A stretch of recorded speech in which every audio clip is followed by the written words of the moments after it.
宋爷爷正在为福宝编制鲜花花环和手捧花。往年宋爷爷都是用三叶草鲜花为福宝编制花环，因为三叶草象征着幸运，但这次因为季节的原因，还没有到三叶草盛开的时候，所以宋爷爷这次买了一些跟三叶草长得比较像的鲜花，为福宝进行制作。而此时的福宝还在睡梦中。今天福宝没有睡在地下，而是睡在了小木床上，而隔壁的瑞宝和辉宝也正在睡梦中。看瑞宝这睡姿，简直不要太享受。宋爷爷将盆盆奶递到瑞宝嘴边，这醒来就有奶喝的感觉，简直不要太幸福。姐妹俩在房间的时候，带娃的工作基本都是2个爷爷来负责了，爱宝只负责吃喝享受生活。姐妹俩吃完饭来到园区玩耍，调皮的宋爷爷偷偷去抓辉宝的小屁股，辉宝吓得赶紧爬走。挑逗完辉宝，爷爷又开始折腾瑞宝。瑞宝看到爷爷转头就走了。宋爷爷也到了雄健雄贤的年纪了，现在就连7、8个月的熊猫都折腾不过宋爷爷。到了晚上，宋爷爷要下班时，宋爷爷来到福宝房间和福宝说晚安。此时的福宝还没有睡觉，正在吃竹子。福宝听到爷爷的声音后便凑了过来。而第二天早上，宋爷爷早早的来到园区，给福宝在室外园区的小亭子上摆放了自己昨天制作的所有玩具，上面有鲜花花环，还有吉他、眼镜、牙刷，基本上福宝小时候玩过的东西都有了。福宝坐在自己的小躺椅上，吃着爷爷刚采摘来的新嫩竹子，尽显岁月静好的模样。福宝给小躺椅上的竹子吃完后，又往树上爬去，因为在小躺椅上还有一捧竹子在等待着福宝。福宝躺在小躺椅上，这个画面简直就像是一幅画一样。而此时乐宝也正在室外园区，乐宝正站在树上给自己挠痒。作为宝家的搞笑担当，每次看乐宝都会被乐宝逗笑。爱宝此时正趴在宋奶爸面前吃着窝头，全然没有管身后的熊猫宝宝。此时的爱宝这个样子，就像是在和奶爸撒娇一样，简直不要太可爱了。宋爷爷说这样吃窝头会更舒服。爱宝在爷爷面前沉浸式的表演着吃播，一时爱宝和宋爷爷都忘记了熊猫宝宝的存在。好在熊猫宝宝现在正在睡梦中，并不知道爷爷和妈妈的这一行为，不然熊猫宝宝要以为自己是捡来的了。爱宝吃完窝头后，还不忘舔舔掉在地上的窝头残渣。而今天爷爷发现爱宝在熊猫宝宝的房间拉青团了。之前在熊猫宝宝小的时候，为了给熊猫宝宝营造一个好的环境，爱宝总是去到隔壁房间拉青团。看样子现在的熊猫宝宝对爱宝来说真的长大了，自己不用再那样累了。爱宝拉完青团后，爷爷来给爱宝打扫房间，顺便先给熊猫宝宝测量了一下体重， 4.2千克。测量完体重，爷爷开始对爱宝的青团进行清理。清理完青团，爷爷还不忘再进行一遍消毒。经过爷爷的打扫，房间再次焕然一新。打扫完房间，宋爷爷回到办公室，为熊猫宝宝制作了一个简易的小床。看二宝躺在里面的样子，还是很舒服的。照顾完2只熊猫宝宝后，爷爷来到室外陪福宝。此时福宝正享受自己的窝头，听见爷爷叫自己，也没有去理会，而是继续埋头吃窝头。看样子今天的窝头福宝很满意。就这样，爷爷看了一会儿福宝的吃播。第二天，爷爷再来看爱宝时，爱宝怀里的熊猫宝宝已经变成二宝了。二宝正埋头疯狂干饭，二宝吃饭根本不需要帮忙，自己就能吃得很好。一会儿，爱宝察觉到二宝没有再继续吃了，直接给二宝来了个倒转，开始喂二宝舔脸。二宝疑惑，妈妈是不是刚舔了自己的屁股，气味怪怪的。二宝不断反抗着，让妈妈住手，但爱宝才不管呢。爱宝换了个姿势，强行为二宝舔舐。舔舐完，爱宝的工作便完成了。爱宝放二宝在一旁，自己去吃竹子。而爷爷则趁二宝睡觉时过来给二宝测量体重。此时二宝迷迷糊糊的就进了筐里。二宝的体重是 4.4千克，比大宝重了2斤。爷爷给二宝放下来后，二宝对着爷爷就来了一声狗叫。看样子二宝是要跟爷爷抢地盘，表示爷爷占了自己的领地。而爷爷表示二宝干得真棒，以后遇到敌人就要这样。早上爷爷来看福宝，发现福宝正坐在小木床一侧，将头侧在小木床上，眼前还放着自己刚产的青团，正闭目养神。一会儿，爷爷将视线向下一取，而小木床下面的风景更是惨不忍睹。而福宝则表示让自己再睡一会儿。福宝这从小被妈妈培养的睡床底的习惯还是没有改过来。下午爷爷收到其他饲养员的消息，表示福宝从中午来到园区后便一直待到现在这下午4点。爷爷为了搞清楚情况，特意前来查看。爷爷给福宝带了胡萝卜和竹子。爷爷爬到树上安慰福宝，问福宝是不是不开心，顺便将自己给福宝带的胡萝卜喂给福宝。每只大熊猫都会有不开心的时候，而将爷爷所做的就是在福宝不开心的时候给予其安慰，让其恢复安全感，表示福宝一直都有人在关心和爱护他。爷爷曾说过，要站在动物的角度去照顾动物。而爷爷递给福宝胡萝卜和竹子后，并没有接着离开，而是一直站在小亭子上面守着福宝。看到福宝嘴里的竹子吃完后，爷爷像给爱宝伺候月子一样，将竹子一片一片的采摘下来递给福宝。第二天爷爷上班时，发现福宝将自己的青团全拉在了一口没吃的新鲜竹子上。爷爷问福宝怎么回事，是嫌弃爷爷这次准备的竹子不合胃口吗？福宝走到爷爷身边，在身前的栏杆上蹭来蹭去，和爷爷撒娇。但爷爷并没有一直询问福宝这件事情，而是问福宝今天感觉怎么样了？为什么昨天一直待在树上不想下来？是有什么不开心的事情吗？将爷爷用语言安抚着福宝，同时将手伸进栅栏里为福宝进行按摩。福宝享受的不断的在栏杆上蹭着。第三天早上，爷爷再来看福宝时，福宝的状态明显平稳了下来。福宝坐在栅栏前，静静的享受着爷爷的投喂，同时福宝还握住了爷爷的手，爱意满满。福宝和爷爷对彼此的爱意简直比蜜还要甜。爷爷看到福宝状态恢复了，一会儿特意给福宝在园区放置了3个皮球玩具，供福宝玩耍。福宝来到园区后，抬头看着眼前的皮球，爷爷在旁边鼓励福宝大胆去玩。福宝在爷爷的鼓励下站了起来，用自己的小手去够挂在树上的皮球，中途不小心被皮球吓了一跳。玩耍过皮球后，福宝坐在小亭子上开吃。等吃饱后，福宝来到树上研究爷爷的皮球。福宝趴在树缝中，用手对着皮球拍来拍去，然后将其抱起，放在自己的头上蹭了蹭，跟爷爷说自己很喜欢爷爷的礼物。最后爷爷还分享了二宝睡觉时的样子。爷爷表示二宝是个肉嘟嘟小锅巴，而与此同时，大宝则正枕在爱宝的手臂上睡觉，也是满满的幸福感。爷爷提醒大宝要小心一点，因为这个姿势放屁的时候会熏着妈妈，将爷爷真是包袱不断。昨天爷爷给福宝栽种竹子的后续来了。福宝下午营业时，最终还是给竹子拔了。下午福宝营业时，先是来到室外园区，将爷爷藏在竹子堆里的窝头找了出来。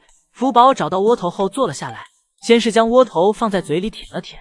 福宝这不急不慢的样子，突然有点不习惯了。下一秒，窝头从福宝身上滑了下去。福宝重新将窝头捡了起来，一口将窝头咬掉半块。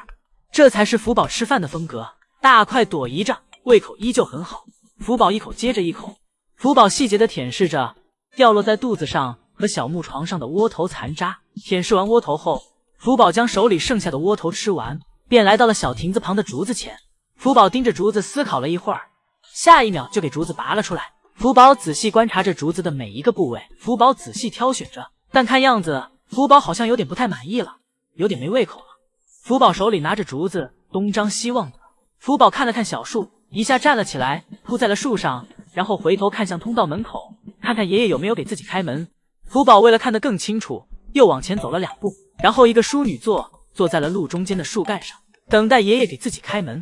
而与此同时，福宝的爸爸乐宝此时正躺在自己的小木床上给自己挠痒。许多姨姨看了乐宝后，都表示乐宝的熊皮大衣要比福宝的干净，亮白亮白的毛发与福宝焦黄焦黄的毛发形成了鲜明的对比，让许多以为大熊猫只有黑白2色的姨姨们对大熊猫又多了一种福宝黄的认识。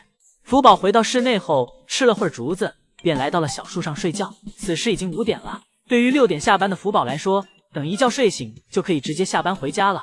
福宝睡到一半，还给自己换了个姿势，福宝一家最喜欢的脑充血睡姿。一会儿福宝醒来后，趴在树上稍微醒了醒盹儿，便回家了。宋爷爷正将一块胡萝卜插在一朵鲜花上，宋爷爷将鲜花递给福宝的一瞬间，像是骑士在守护公主一样。宋爷爷为讨福宝开心，每天变着花的哄福宝，而今天宋爷爷真的做到了。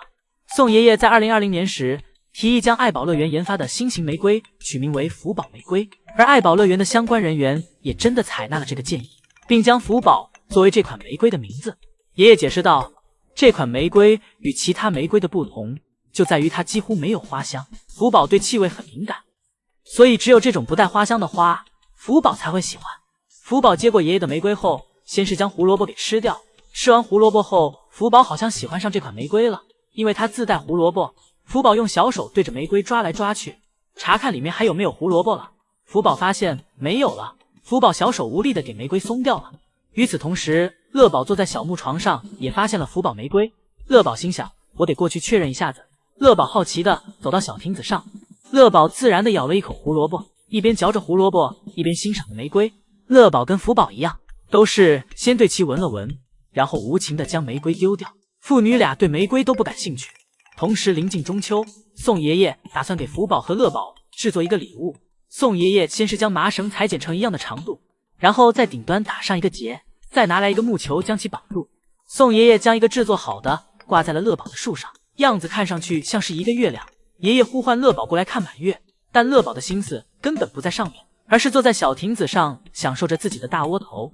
之后宋爷爷来到福宝这儿，宋爷爷知道福宝是最给面的，果然福宝接过爷爷的木头月亮后，直接沉醉在了木球中，深陷其中不能自拔。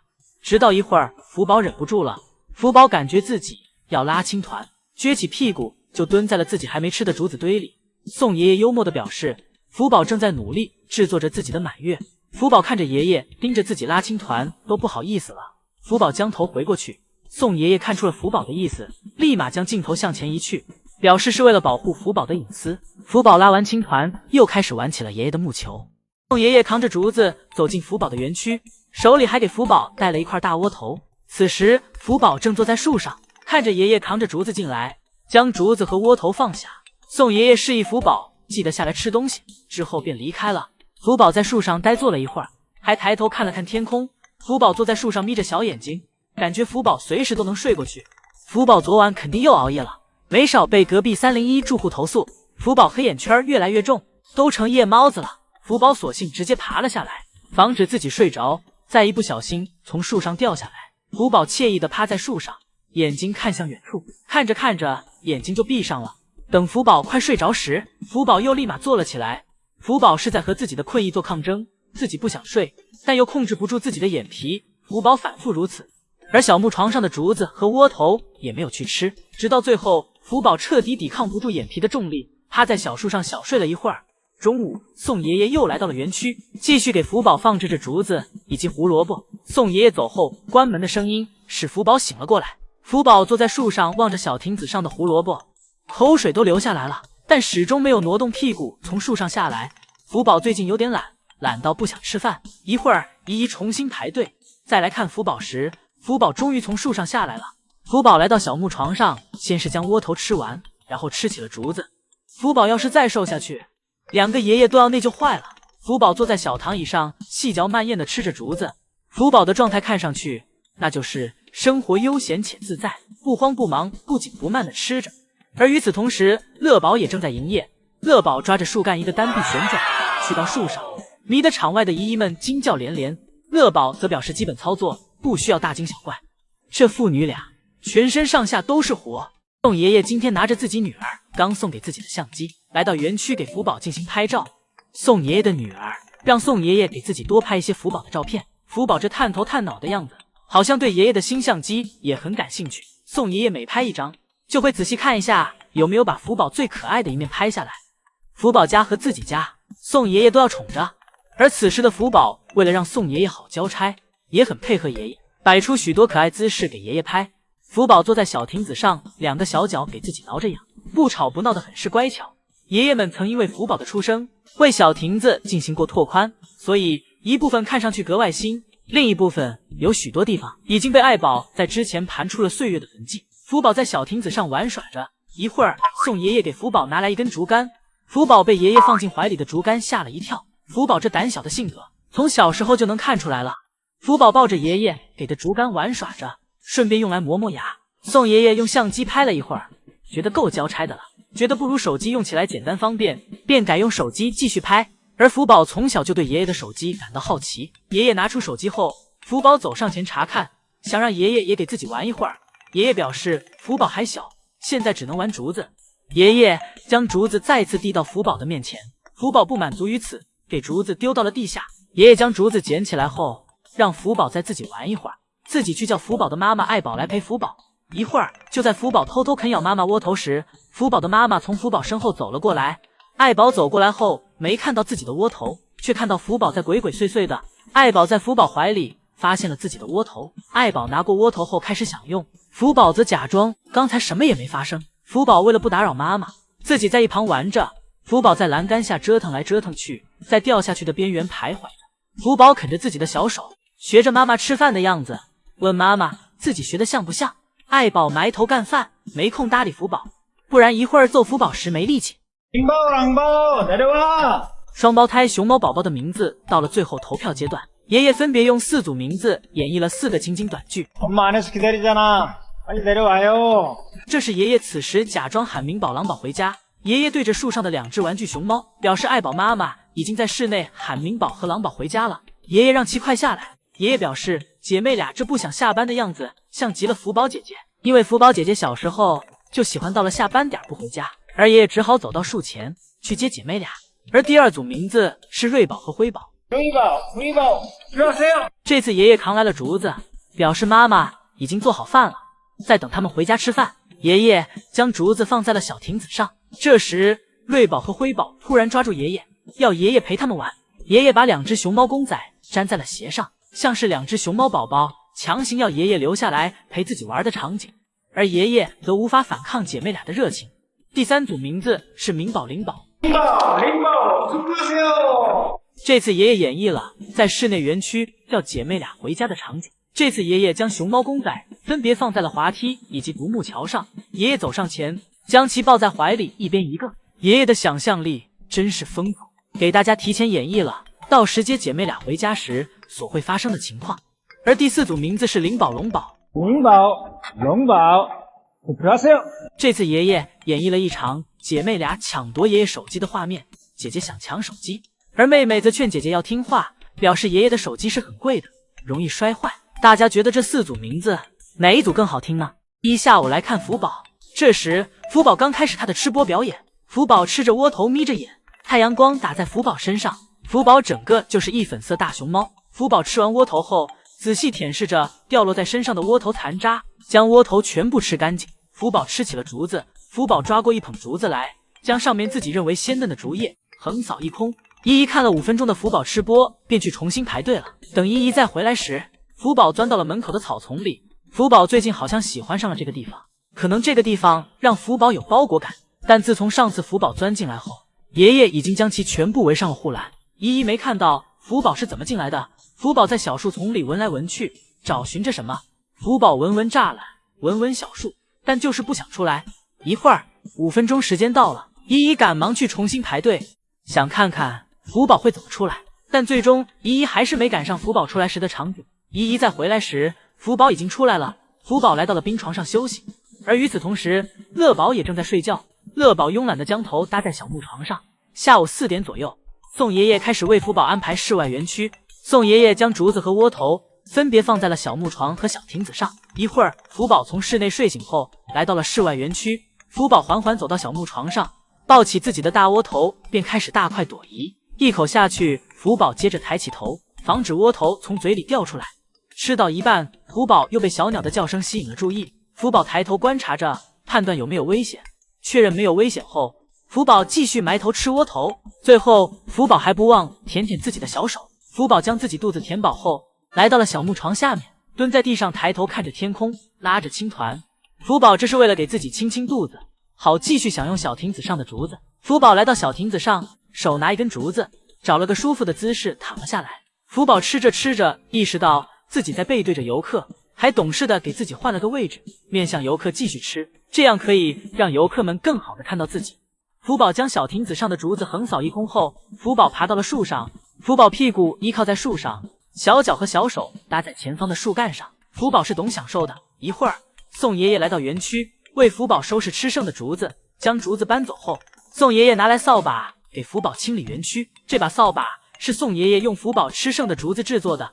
宋爷爷可真会物尽其用。而福宝此时正躺在树上享受的秋日里的微风。而现在，虽然福宝园区限时观看，但来观看福宝的游客仍没有受任何影响，每天园区都是满满的。宋爷爷打扫完卫生后又回到了园区，因为这时已经6点了，宋爷爷需要带福宝下班回家了。上一秒宋爷爷还在夸自己为乐宝做的生日立牌质量真好，这都过去2个月了，上面的字母依然没掉。宋爷爷小心翼翼地为其擦拭，顺便还给游客们演示了一下其质量。结果下一秒宋爷爷轻轻一碰，上面的字母就掉下来了。宋爷爷赶紧跟乐宝说对不起。宋爷爷试图给其粘回去，但是怎么粘都粘不回去了。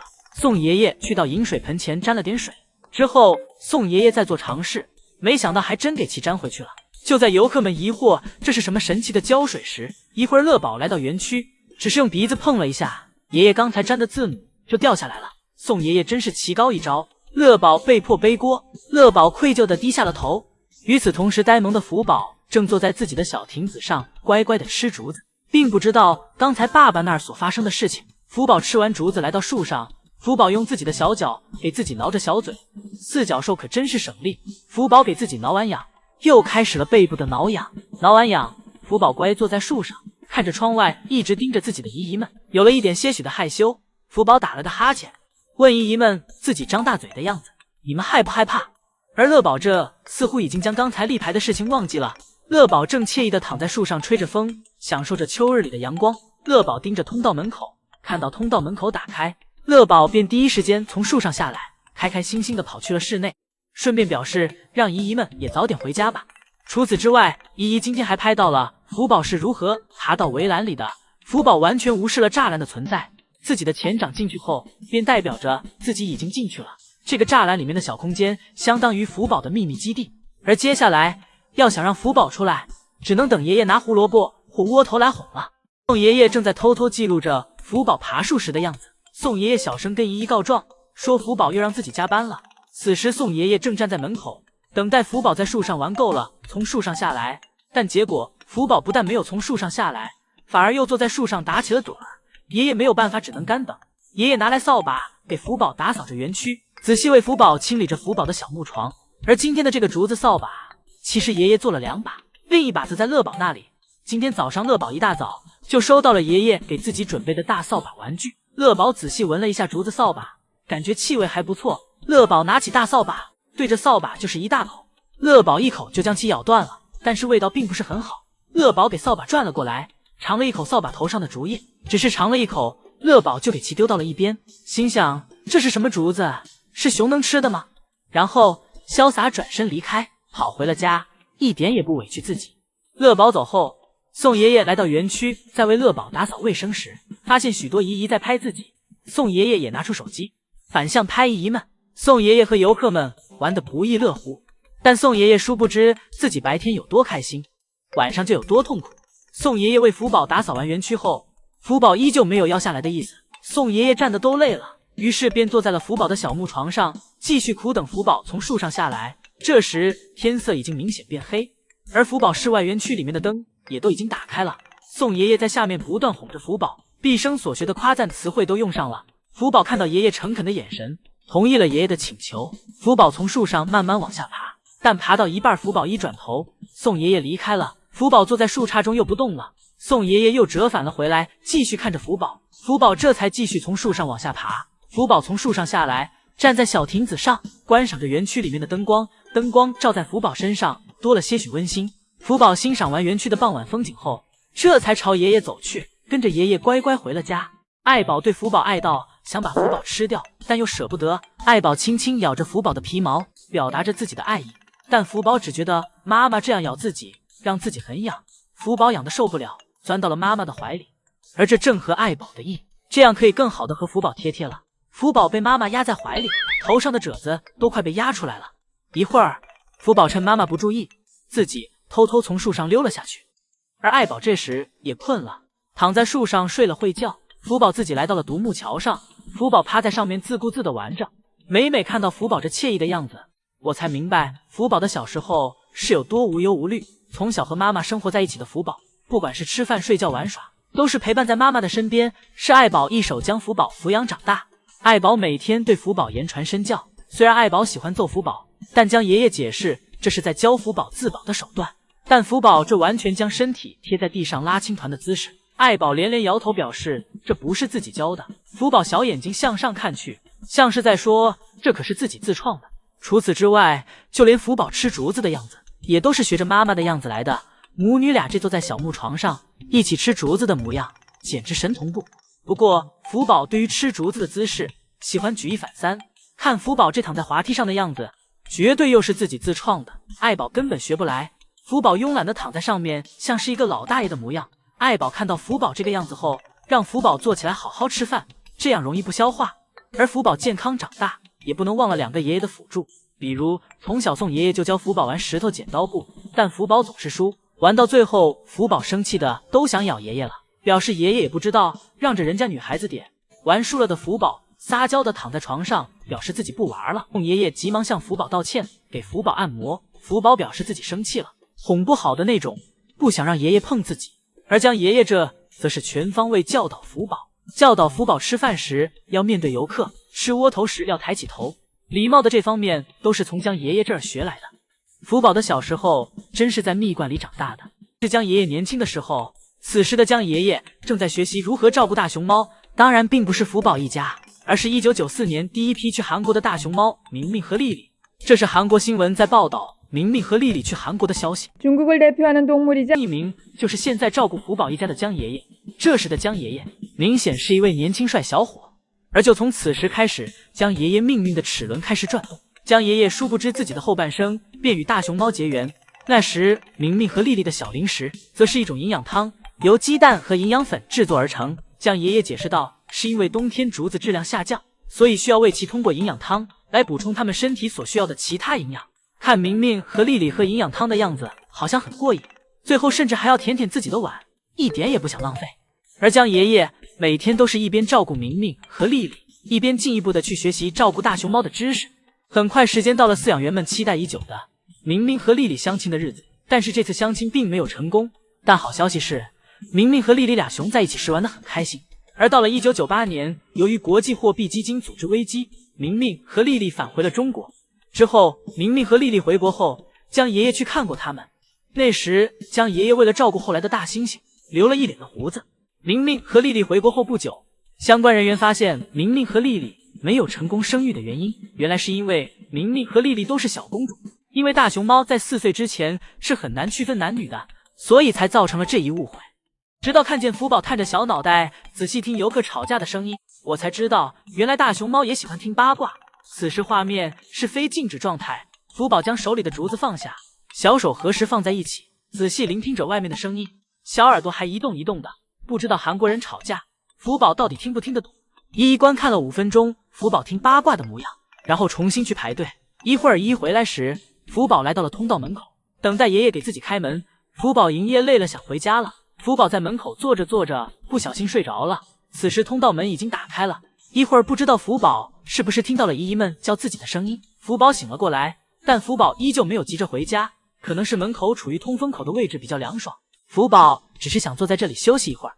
福宝休息完回到小亭子上继续吃竹子，福宝将小亭子上的竹子全部解决完，随后一转身趴在了小亭子上，紧接着小尾巴一翘，福宝便开始了制造青团。拉完青团后，福宝舒服的一个转身，此时福宝的心情格外愉悦。与此同时，乐宝现在也正在营业，爷爷给了乐宝一个竹筒，乐宝喜欢的弯下腰就开始对其蹭来蹭去，乐宝蹭了半天，而竹筒并没有在乐宝的身下。乐宝对其喜爱玩坐起身，手一抬，不小心给竹筒推到了小亭子下面，与其配套的还有一个小牙刷，但乐宝只是对其闻了闻，还有旁边的竹子都没有去吃。一会儿乐宝回家休息，宋爷爷来到园区，将刚才的竹筒以及乐宝没玩的牙刷一起带了回去，这样大熊猫展览馆又会多一件乐宝玩过的玩具了。而福宝这儿刚才回家休息时，爷爷给福宝打扫了园区，以及放置了新的竹子。这干干净净的小亭子把福宝衬托的既整洁又淑女。话刚说完，福宝就被竹子打到了鼻子，福宝的痛苦面具都出来了。果然还是在这不拘小节下，福宝才最舒服。福宝吃着吃着又半躺了下来，舒适感满满。伸手能碰到的竹子，福宝绝对不会多走一步，最多往前爬一爬。早上宋爷爷来看福宝，此时福宝身上沾了一身的青团残渣，看样子昨晚福宝应该是在自己青团里打滚了。爷爷问福宝昨晚有没有做个好梦，爷爷表示此时301住户正在睡觉，而101的住户刚刚醒来，正在做舒展运动。宋爷爷像是在跟福宝汇报工作，工作汇报完，宋爷爷来到爱宝这儿，此时大宝正在爱宝怀里疯狂的进食着。爷爷表示2只熊猫宝宝在吃奶时也有很大的不同。爷爷说大宝吃奶时需要妈妈的帮助，经常找不到正确的下嘴位置。说着，爷爷伸手开始为大宝调整姿势，而二宝吃奶时则是看上去很忙的样子，喜欢疯狂的为自己调整姿势，生怕自己吃慢了。爱宝看大宝吃差不多了，给大宝调整了一下姿势，开始帮熊猫宝宝排便。熊猫宝宝立马转过头表示自己还没有吃完呢，妈妈不要这么着急。但爱宝才不管呢，爱宝有自己的想法，当妈妈的有一切解释权。爱宝给熊猫宝宝喂完奶后，去到隔壁吃竹子。这时爷爷拿来体重秤来给熊猫宝宝测量体重。爷爷将熊猫宝宝放进去后，熊猫宝宝呆萌地抬着头看着爷爷，很是乖巧。测量完体重，爷爷将熊猫宝宝放回去。就在爷爷调试机器时，熊猫宝宝突然发出狗叫，吓了爷爷一跳。熊猫宝宝这是自卫表现，看样子是又把爷爷当成敌人了。爱宝吃完竹子回来，将熊猫宝宝放在身下，继续为其舔舐身体。爷爷说，熊猫宝宝长大后，爱宝再也没那般细节了。而现在爱宝起床时，也不再管熊猫宝宝，而是醒来就问爷爷要竹子吃。对于熊猫宝宝怎么样，要等爱宝吃饱之后再说。第二天，宋爷爷来到室外看乐宝营业。就在乐宝吃窝头时，天空飞过一架直升机，乐宝丝毫没有受影响。爷爷表示，乐宝是真男人，临危不乱。而与此同时，福宝现在是一名大侠，正戴着爷爷给的草帽行江湖里。福宝对着爷爷给的草帽蹭来蹭去，福宝喜欢草帽的味道，还情不自禁地尝了一下其味道。最后福宝想把自己整个都装进草帽里。福宝看着爷爷一直盯着自己，不好意思了，侧过身去。爷爷说福宝这个姿势更妖媚了，像是一条美人鱼。福宝优雅地将草帽扔到地上，转身继续吃竹子。